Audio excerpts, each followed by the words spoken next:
Welcome, Aries, to the Consciously Divine Connection. Today we will be doing a predictive reading for 2022. How wonderful is that, to be putting the energies of the past behind us and embracing the energies of the new year coming to us. So we will do a card for each month of the year to get us started with these messages. Archangels, angels, spirit guides, what messages do Aries need to hear for the highest and best good of all involved? Starting in January, we have the Sun. February is Judgment. March is the Devil. April is the Nine of Swords.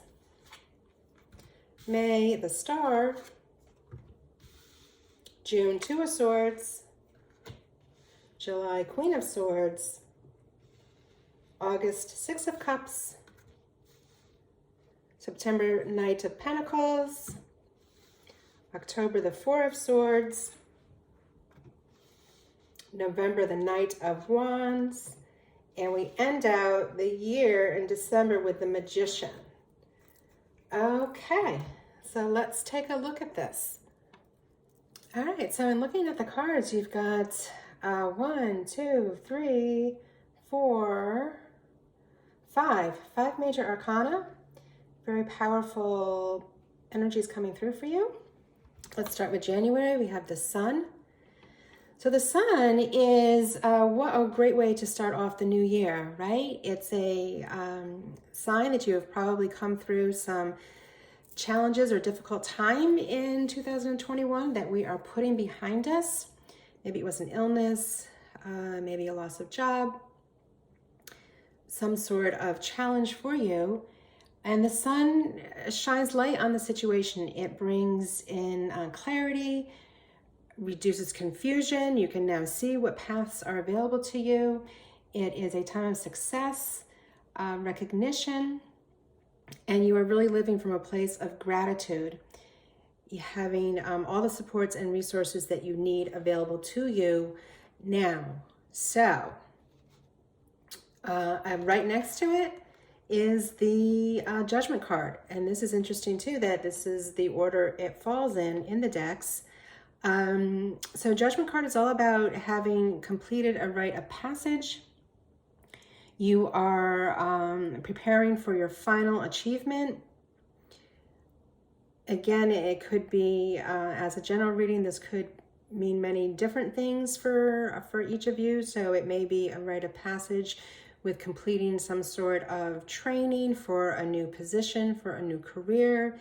It could be a rite of passage in that you have moved out of your home of origin and gone on to college, your own new apartment, some sort of rite of passage that we typically pass through on this journey of life. And that you are no longer feeling vulnerable. So you've changed in some deep way through this rite of passage. And like the people here, you have been reborn. Okay, so that Sun energy has carried you through to some sort of completion. Now looking at March, we have the Devil. So the Devil is asking us to look at choices that we're making in our life, and looking at habits that maybe do not really have us living to our highest and best good. It might be some sort of an addiction, whether it's a physical addiction, a gambling addiction, poor boundaries with relationships and that codependency. So it's an opportunity to look at what is going on and to see where we can break these chains. So these chains are really not binding them in the inability to move. They're simply holding them in place. So we always have the option to make change in our life, and it has the appearance that you may feel trapped with this habit or situation that you're involved in that is not serving your highest and best good, But the actuality is that once you are aware of it, you can, in fact, make decisions to change it. So that is March. April, we have the Nine of Swords. So if we look at these two together, it's saying that the decisions that you need to make around the lifestyle changes that the devil brings up are weighing greatly on your mind. So it's causing some anxiety, some stress, worry about these changes that you need to make. Maybe you're hesitating in making them, and that's causing you the stress and the anxiety. But if we look here, the swords are not actually touching the person. So they are, the fear that and the stress that they are evoking is probably worse in her imagination than in actuality, because she is not being touched by these swords. They are there to call her attention to take action. And again, if I'm coming back to the devil, it's something about lifestyle and choices that we're making in situations. So we move on very nicely to another major arcana card for the Star. So we start with the Sun, with all this positivity and change coming in through a rite of passage, having to look at some issues that we might want to change around our lifestyle, having stress about that. But once we do in fact make those decisions to change the devil energy that comes forth, then look what you have available to you, the Star. So the Star card is a way to really remind us that we can connect with the magic of every day, and there is magic in every day. It's a card of healing, it's a card of rejuvenation, it's a card to remind us to believe in the miracles, and that you are balanced and you are grounded. She's got two pictures here that she's pouring from equally. So once you are able to go ahead and release the stress and the anxiety, you enter that beautiful regrounding and rejuvenation energy. So January, February, March, April, May, now we're looking at June, and the Two of Swords comes up. So this is very fascinating to me as we go through this. I feel there's a lot of back and forth energy, in that you are subscribing to a higher consciousness, a higher lifestyle, but that devil keeps coming in and keeps causing you stress and anxiety. Because with the Two of Swords, she has a decision to make. She is protective of her heart. So if we think about the devil, maybe it is that codependency relationship that you are trying to break free of. But if we look behind the choppy waters, she has calm waters. She has a butterfly signifying transformation. The blindfold is an opportunity to look inward to help make this choice. It might feel like a choice that is difficult to make and appears to have no good outcome, but a choice needs to be made. And we also know that making no choice, not acting on something, is actually making a choice. So look what happens. You go from this inability to decide on something and feeling stuck right away to the Queen of Swords once that decision is made. So the Queen of Swords, she has her sword that is upright, so she has achieved justice. She is a very independent energy. She may have been hurt in the past with heartbreak, but she does not show it. She walks forth with grace. And she, again, is independent in her beliefs and her abilities. Very independent energy. All right, so next we have the Six of Cups.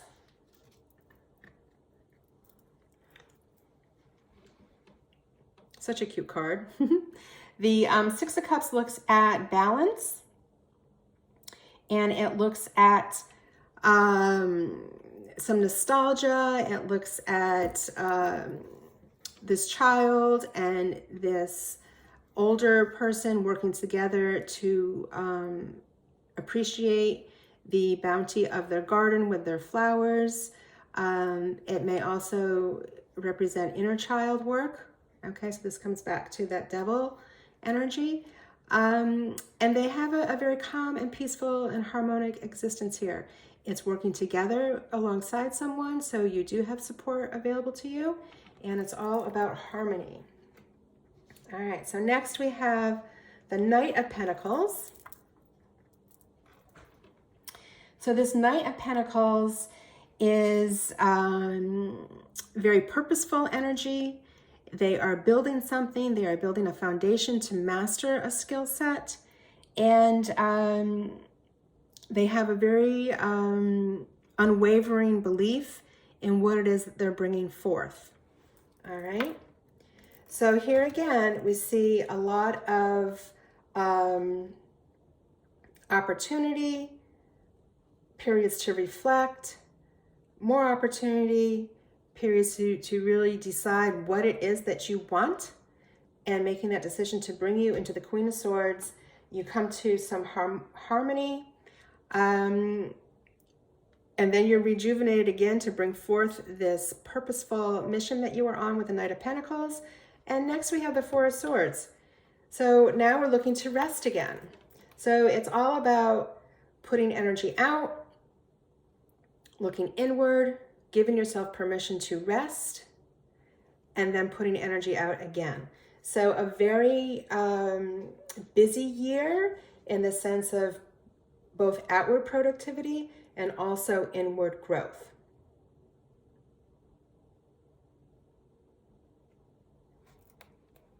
All right, so the Four of Swords, we're looking at rest and reflection, and really giving yourself the permission after this purposeful driven work of the King of Pentacles to have the opportunity to rest and reflect. Okay, moving on. Okay, so we're almost rounding out the year. That was October and November. You've rested in October. Now November comes with the Knight of Wands. All right, so this energy is all full force. It's going forward. It is passionate. It has the desire and the inspiration to get the job done. And there's no stopping this wand energy with this Knight. It's victorious and it is full throttle forward. And this is so great because you end out the year with the Magician. So December of 2022, you have the Magician card, another major arcana card, and the Magician is the great manifester. It is all about making things happen.